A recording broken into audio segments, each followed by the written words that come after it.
What if I told you you don't have to feel regret for your past, for your life in general? In fact, when you think about your life, when you reflect upon your life, have you ever pulled out photos and looked at them and began to think, man, I wish I would have done this, or I wish I could have done that? And it's not just about how fast time flies by, but sometimes it's those dreams. It's that ideal life that we put on hold. So if you've ever wondered, what my life could have been, the what if, well, this episode is for you because we're going to dive into the reasons that people sometimes feel stuck in their life, or maybe the comfort of a job that they just hate, that they can't leave, why that is, and how to fix it, how to move from what if to what can be and what will be. In fact, concepts in the video today are things I wish somebody, and I'm looking at you 20 and 30-year-olds, that I wish I knew when I was 20 and 30, because it's the underlying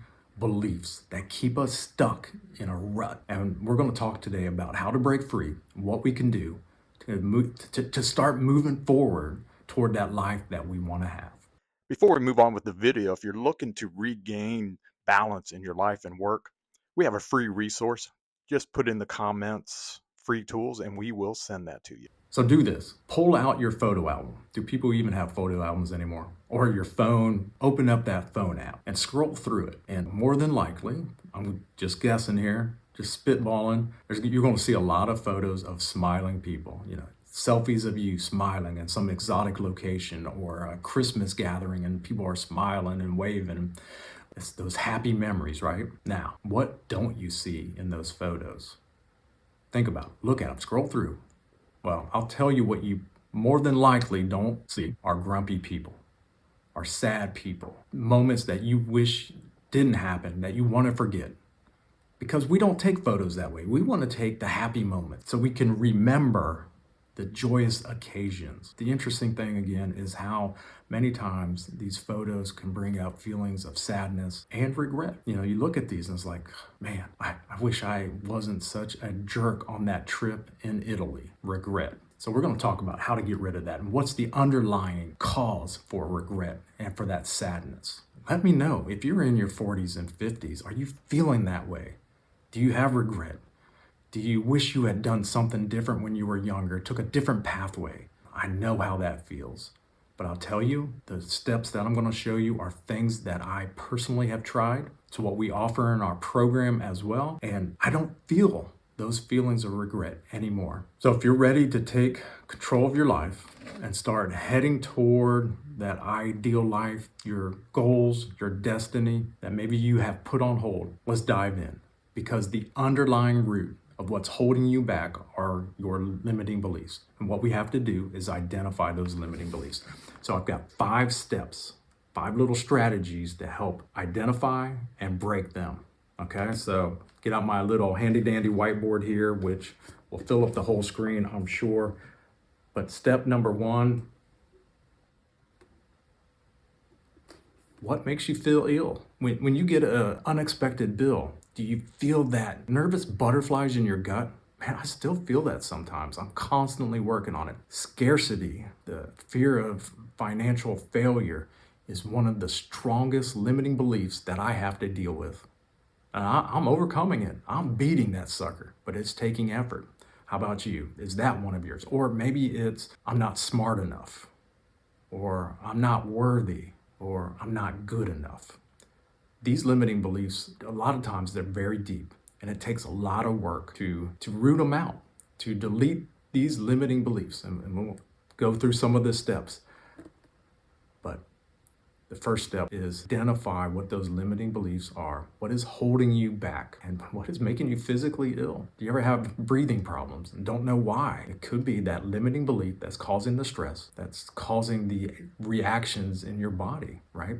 So beliefs lead to thoughts, thoughts lead to emotions, and emotions lead to action or inaction. And those actions from those beliefs, they can be in form of physical ailments. So we've got to identify these limiting beliefs. That's step 1. Step 2. Step 2 is challenging those beliefs. You got to flip it, right? So say you're 60 years old and you want to change careers, but the limiting belief is I'm too old to change careers. Who would want me? I would flip it, because I'll tell you right now, I've worked with some folks who were much older than me in their 60s and 70s, and the wisdom and the intellectual property that they had because of their experiences was invaluable. They blew away these young college kids because these kids coming out of college didn't have those experiences. And so it's not true that you're too old to change a job. How old was Colonel Sanders when he started Kentucky Fried Chicken? I mean, come on. That guy was ancient, right? And so that's a limiting belief that's not true. Flip it. Challenge that belief. Step number 3, and this is important, is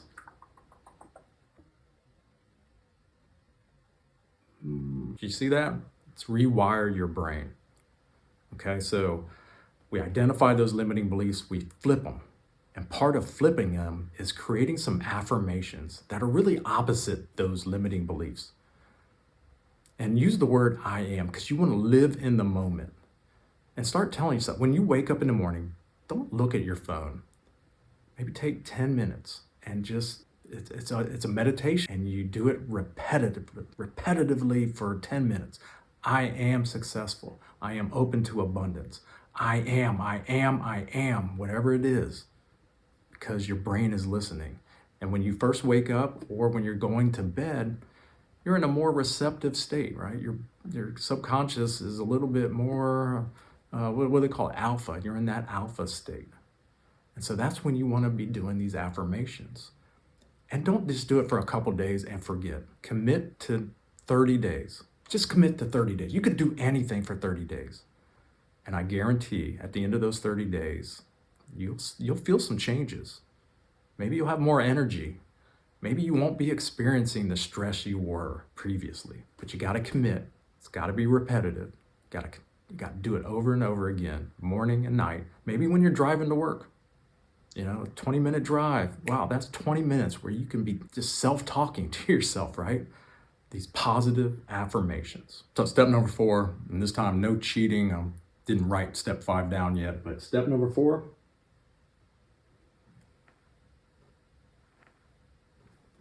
I feel like this whole whiteboard is going to be cut off and you'll see maybe 1 or 2 words. But step number 4 is take aligned action. So, all right, step number 1, again, identify those limiting beliefs. Step number 2, challenge those beliefs. Step number 3, rewire our brain. But one of the things that we need to do is understand what our goals are. Do you know what your goals are? What were those dreams that you put on hold? Create a vision board, write them down somewhere. And here's where it gets tricky. You've got to start taking small steps every day. Say that you want to have a food truck business. What are the steps to do that? Business plan, marketing plan, get the loan, whatever it may be. But those are the aligned actions, because when you're making your affirmations, when you're doing your meditation, you're telling yourself, I'm going to be a successful food truck operator. No, I said that wrong. You're going to say, I am a successful food truck operator. I am a successful food truck operator. Well, you got to make sure that the steps that you take are aligned to your affirmations, aligned to your goals, aligned to those dreams that you put on hold. Small steps, small achievable steps. Take action. Limiting beliefs, got to get rid of them. 2, we have to flip them, challenge those beliefs. 3, we've got to rewire our brain. Number 4, we've got to take aligned action steps. Small steps to get there. Number 5, I'll write this down real quick. Boom, can y'all see that? So we have to surround ourselves with positive people. I put people positive because that's key, right? The double P, man, you got to make sure that you're hanging out with people who are like-minded, people that will build you up, people that instead of criticizing and tearing you down, they listen to your ideas and say, wow, what if you did this? Or if that's a great idea, you can do that, and maybe they enhance your idea in some way. But no matter what, they're uplifting, they're positive, they're your cheerleaders. Those are the people you need to surround yourself. And then those coworkers or your friends who are negative, you've got to mute them. Press that mute button. Don't listen to them anymore, because everything you're doing in step 1, 2, 3, number 4, that can all be destroyed with a few negative comments, because your brain doesn't know the difference if Joe's talking negative to you or you're talking positive to yourself, right? It's hearing it. It hears it. So mute them, run away from them, do whatever you have to find positive people that will uplift you. Okay, so those are the 5 steps. If any of this resonated with you, I'm there. One of the things that I like to stress, one of the things that we stress in our program is this isn't a quick fix, and it's not easy. And when we talk about surrounding yourself with positive people, people positive, that's important. You've got to have people that you can talk to when things get challenging. You're doing your affirmations, you're going through the steps. If you don't have that support group, it becomes hard. You shouldn't try to do this solo. There are other coaches out there.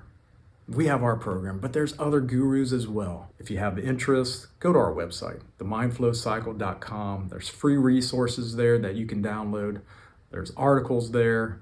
You can book a free consultation, and man, we can have a great conversation. But whatever you do, take action. Remember step number 4, aligned action. Take some steps, just do it. So don't hold back. Keep coming back to the channel. Share this, comment, do whatever you can to quit wondering what if. You have that power. We'll see you next time.